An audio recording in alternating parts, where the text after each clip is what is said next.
module number 3, capacity planning. So before starting with this chapter, capacity planning, let us know what capacity is. Correct? We have heard the word capacity many times in our engineering. So capacity means it is the maximum output that a production facility can produce. It is the maximum output rate of a machine or of a labor or of an equipment.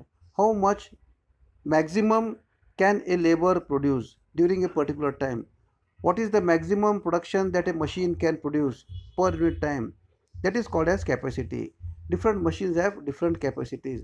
So it is nothing but the maximum output rate of a production facility, or it may be an equipment, or it may be a machine, or it may be a labor. What do you mean by capacity? Capacity means it can be capacity of an equipment, capacity of a machine, capacity of a labor, skilled person, unskilled person, or space, etc. So capacity includes different resources. So capacity planning means nothing but planning about resources. You are going to plan your industry. Where should you locate your industry? What should be the size of your industry? How many laborers you have to recruit, how many machines you have to purchase, what type of equipments you are going to purchase. So you have to plan about your resources. This planning is called as capacity planning. So what are the basic questions in capacity planning? The basic questions are: how much is needed, when it is needed, and what kind of capacity is needed. So these things are done by using a technique called as forecasting technique, which we have already studied. So forecasting is nothing but a scientific prediction of the future. This is called as forecasting. So using the forecasting techniques, we plan our capacity for different resources. Thus, I can define capacity planning as the process of establishing the output rate that may be needed at a facility. Process of establishing the output rate that may be needed at a facility.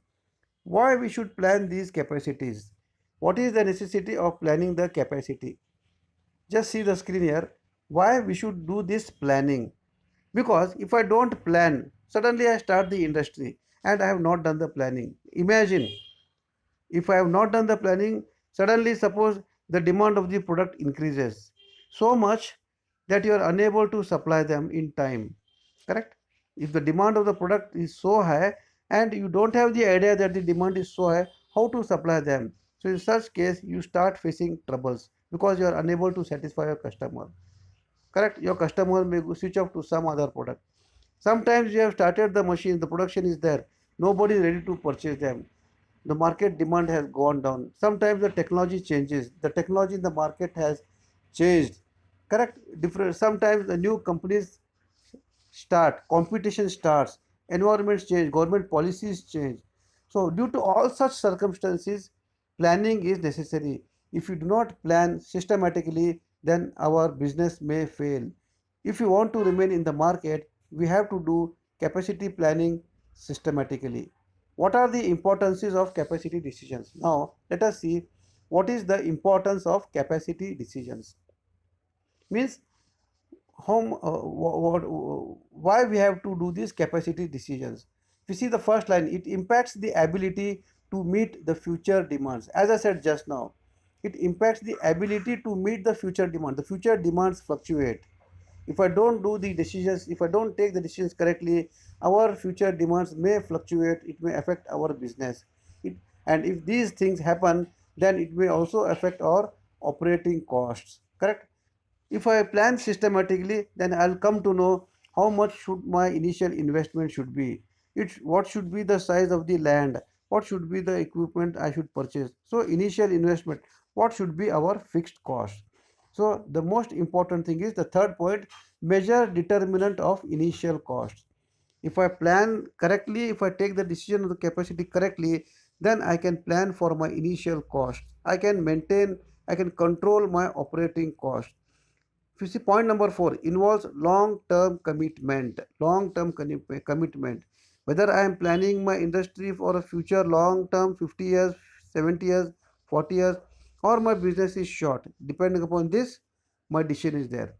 My planning is there.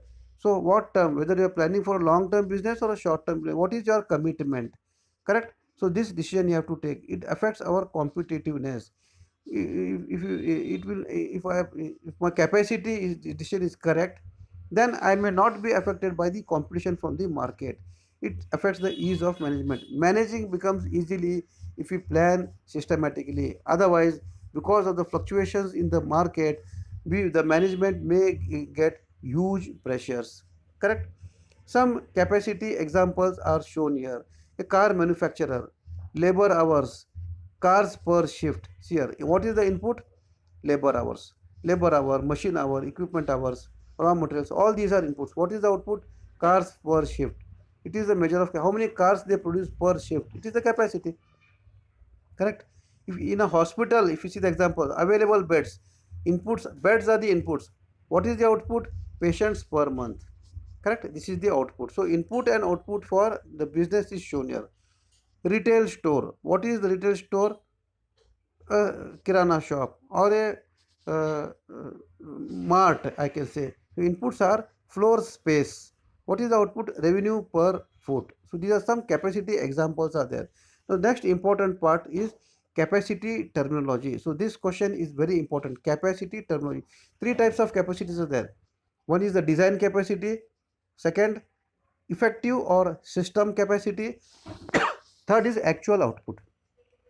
What is design capacity? Design capacity is the capacity that we have designed on the paper. It is a theoretical capacity of our factory. This I have calculated.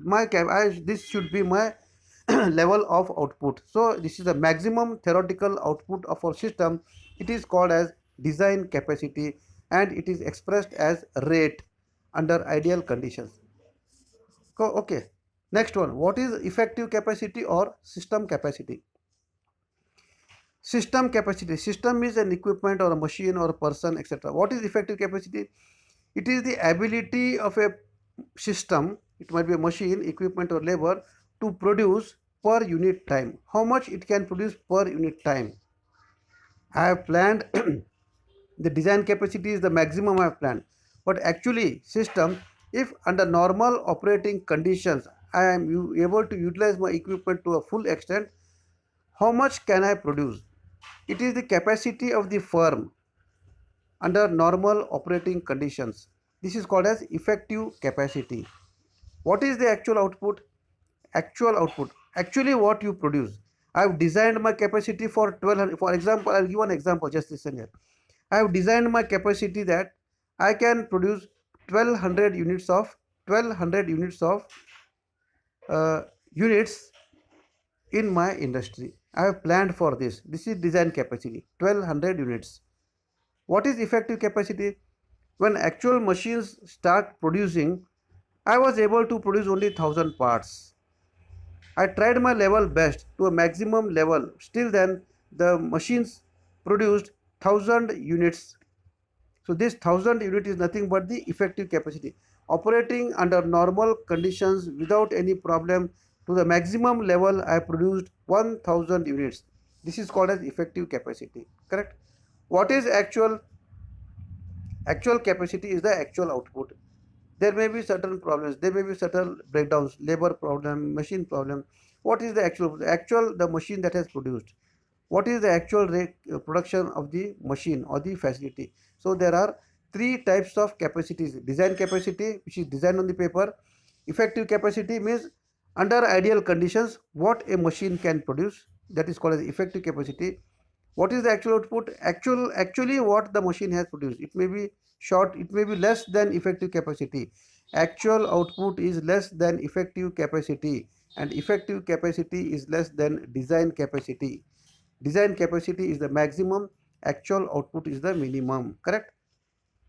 If you see the formula here, difference between utilization and efficiency. Utilization is nothing but actual output divided by design capacity.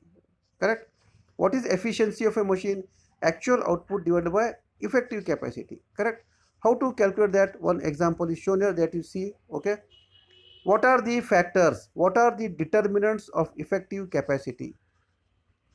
What are the determinants of an effective capacity? Several factors are there. First, facilities. Your capacity will be effective if you decide your size, location, layout of your factory systematically. It should be having proper ventilation, it should be having proper lighting, the size should be, the plant layout should be spaced, correct. Second one, product and service factors, similarity of products, correct. The layout should be systematic.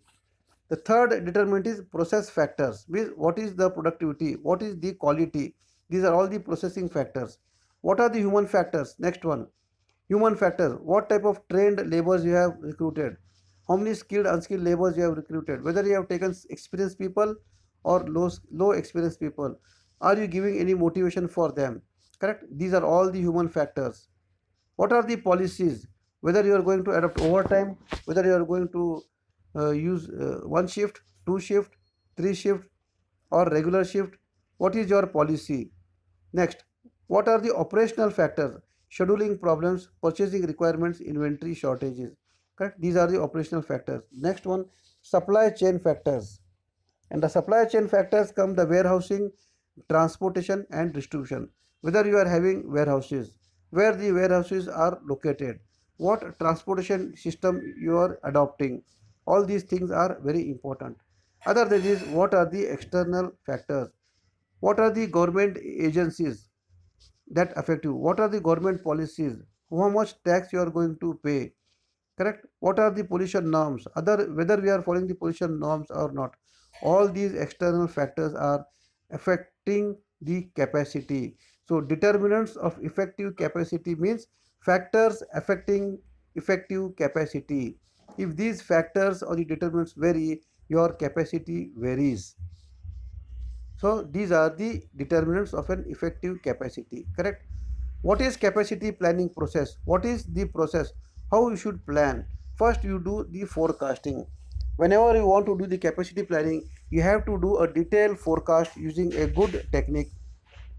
What will be the market demand of your product? Where is the market for your product? How much should you produce? So detailed forecasting has to be studied, and then you have to prepare your capacity on paper. Rated capacity means design capacity, you prepare the capacity on the paper. A theoretical capacity plan is ready. As soon as the rated capacity is ready, you start to prepare for the needed capacity.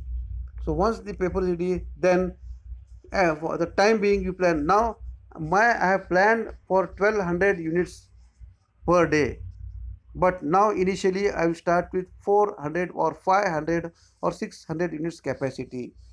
This much I need presently. At the most I can go for 1200, but today I will start with 800 units production capacity.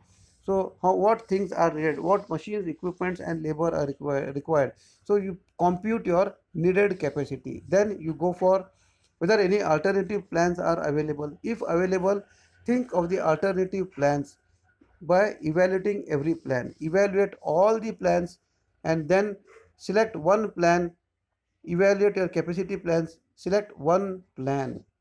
While selecting the final plan, see what are the determinant factors. What is the initial cost of the land? What is the cost of transportation? What are the salaries and the wages in that area? Planning all those things, whether the skilled, unskilled laborers are available in that area or not. Then you this all these things are done during the evaluation of the capacity, and then you take a decision. Then you take a decision to select the best capacity plan. So once the best capacity plan is ready, it should be ready for implementation. This is how the capacity planning process is there. Okay. So other than that, I have taken the break even analysis in the chapter number 1, decision making model. We have studied what is break even analysis. That is very important for you all. So please do some numericals on break even analysis. Okay, thank you all.